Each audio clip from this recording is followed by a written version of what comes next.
Easy Explain the Unconscious by Sigmund Freud in Dreams. So, really moving into the interpretation of dreams, all at the end of the work. It is 7 chapters long overall. You can see the titles here. But again, as I said in the first video, we're really going to be focusing on the 7th and final part, the psychology of the dream processes. And even within this 7th and final chapter, we're going to break it down further into, it's actually 6 sections. You can see them here. Some of them are quite long, though. It's about 100 pages itself. So kicking things off with section A, the forgetting of dreams, right? How come we wake up, we forget dreams? We don't always remember them, right? So let's look at what he says about the unconscious here, right? So kicking things off, first introduction to this theme. I'm really starting to build it up. It's going to be unknown. It's going to be involuntary. But there's still going to be ideas that direct us. So let's go to this first passage from Freud here. He says, "For it is demonstrably incorrect to state that we abandon ourselves to an aimless excursion of thought when, as in the interpretation of dreams, we renounce reflection and allow the involuntary ideas to come to the surface.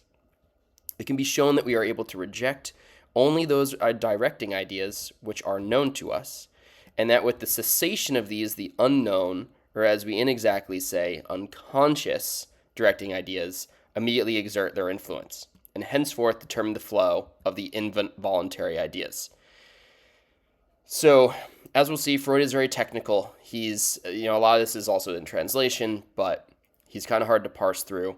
Effectively, what he's getting at here is that when we're looking at dreams, when we're really getting into these, interpreting them, we're going to come across the unconscious, right? We're going to find these unknown ideas. They were previously unknown to us, but just because they were unknown, as we dig through them, we will see how they can direct us, how they can influence us, even though they're involuntary, right? Where are they coming from? We're not intentionally having them, but they're there and they're affecting us. And that's what we're going to find as we interpret our dreams.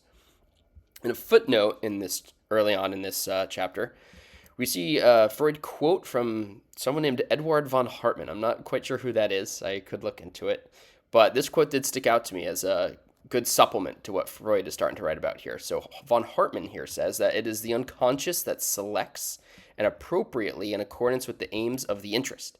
And this holds true for the association in abstract thinking, as sensible representations and artistic combinations, as well for flashes of wit.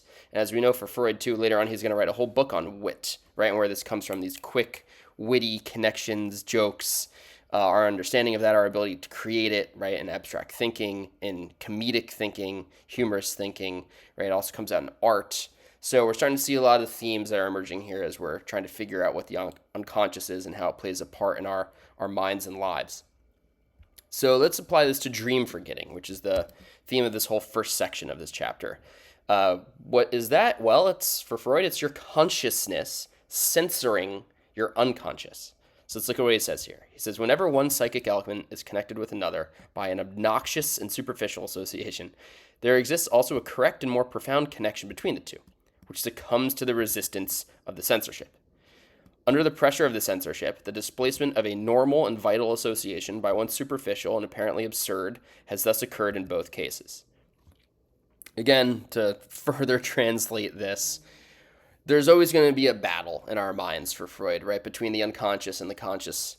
And a lot of times the consciousness is going to win. That is going to be our waking reality of what we remember. It's censoring the unconscious, which is these raw, wishes that are manifesting themselves in our dreams. And if that censorship fully beats it out, we're going to forget our dreams, right? We won't actually remember them when we wake up. So I actually turned to a secondary source here that I thought was very helpful. I would recommend it if you'd like to maybe understand Freud a little better beyond his own technical writing. It's a book called Freud by Jonathan Lear. It's published in 2005. It's part of the Routledge series.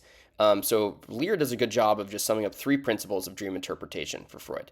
So here he says that the interpretation of a dream must take the context of the dreamer's life into account, right? They're not going to be disassociated. They're not going to have nothing to do with the dreamer. They're 100% playing into their daily waking life.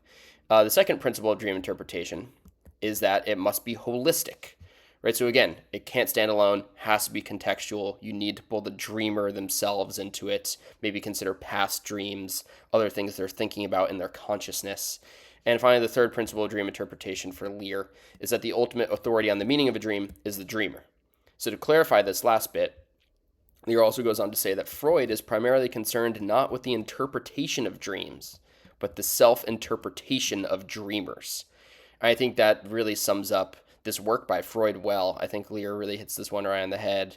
That's a huge key takeaway here as we think about what are dreams, how does the unconscious play into it, how they're censored by the consciousness, what it means for us, why we forget our dreams, and what we can do as dreamers to interpret our own dreams, whether we have Freud with us or not. So for now, hope this helps.